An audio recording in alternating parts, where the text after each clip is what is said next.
বিটিআৰত দেখা গৈছে উৎসৱ আৰু মেলাৰ নামত বিভিন্ন ঠাইত যোৱা চলি আছে, বৰঞ্চ থানাৰ সন্মুখতো ডাব্বু খেলা হৈ আছে। একচুট কি প্ৰতিক্ৰিয়া হ'ব? নাই, যোৱা সময়ত আমি যথেষ্ট কষ্টৰে যথেষ্ট সংগ্ৰামৰ মাজেদি আমি জুৱাই হওক, মদ ভাঙে হওক, বেআইনী কাৰ্যকলাপ যিবিলাক ড্ৰাগছ, এইবিলাক আমি প্ৰতিহত বা প্ৰতিৰোধ কৰিব পাৰিছিলোঁ। কিন্তু আমি দেখিবলৈ পাইছোঁ কেইদিনমান আগত ইলেকশ্যন হৈ গ'ল। ইলেকশ্যনৰ পিছত এতিয়া নতুন এটা পৰিৱেশ, সেই পৰিৱেশত আমি দেখিবলৈ পালোঁ যে দুৰ্গা পূজা, লক্ষী পূজা, দিৱালী গ'ল, এতিয়া ৰাস মেলা আহি আছে।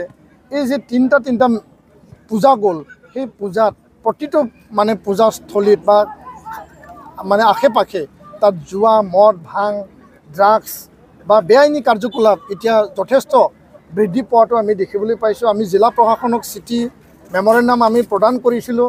আৰক্ষী প্ৰশাসন বা জিলা আয়ুক্তক তেওঁলোকক আমি কৈছিলোঁ যে থানাবিলাকত বা মেজিষ্ট্ৰেট লেভেলত তেওঁলোকক প্ৰতিহত কৰাৰ কাৰণে কাম কৰিব লাগে। অসম চৰকাৰে জিৰ' টলাৰেঞ্চ ড্ৰাগছৰ ওপৰত তেওঁলোকে এটা সিদ্ধান্ত লৈছে, কিন্তু আজি তাৰিখত কাৰ্যকৰী এতিয়া আমি দেখিবলৈ পোৱা নাই।